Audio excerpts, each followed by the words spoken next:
In Saskatchewan, health officials are expanding the booster dose program. Premier Scott Moe is urging residents to get a booster as the holiday season approaches. He says people will be better protected against Omicron with that third shot. The CBC's Natasha Fatha is on this story for us. So what is the change in that booster shot policy? Well, Aarti, it's actually quite a significant change because starting on Monday, residents of Saskatchewan who are 18 years old or older and who had their last dose, meaning their second dose, 3 months ago, can now be eligible to get their booster shot. That's a big change, both in the age range and the time interval, because if you tried to book your booster shot today in Saskatchewan, you'd have to be 50 years old or older and have had a 5-month interval between the second dose and the booster shot. Now, the Premier said the reason for that is the vaccine is the #1 line of defense from all of the variants of COVID-19. And he says he just wants to make them as accessible as possible to as many people as possible.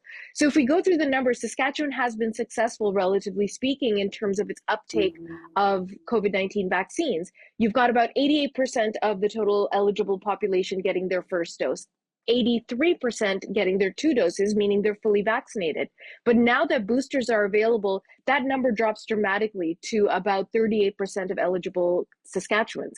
And the reason for that is that age issue and the time interval. So if you remove those, more people can get access. Now, the other issue, of course, is supply. Are there enough vaccines in the province? And the Premier says right now they've got about 400,000. They want them distributed. They want them in people's arms, and that he's asked the Prime Minister to boost the amount of supply coming into the provinces.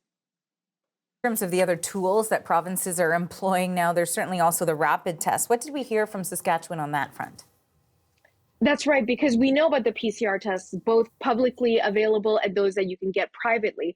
But the rapid testing kits have become so prevalent in the conversation within the last few days, particularly because of Omicron. The Premier is saying he wants to really normalize the idea. He's saying there are about 8 million of these kits that have been made available right across the province. They're anywhere in your libraries, your fire departments, your local pharmacies. He wants people to go out and get them, have them in the home, and use them if they're going out, if there's an event, if they plan on traveling. Just normalize the process of testing yourself if you're going to be in close contact with other people. Have a listen.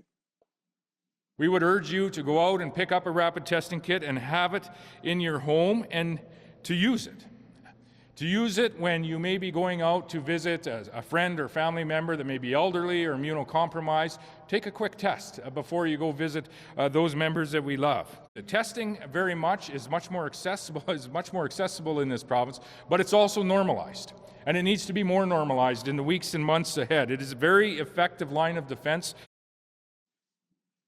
So, Aarti, again, when you talk about the vaccines and you talk about the test, the issue becomes of supply. So there's 8 million available right now, but those rapid tests will get used up quite quickly, particularly if people are going to be heading over to homes and visiting for Christmas holidays, other seasonal events.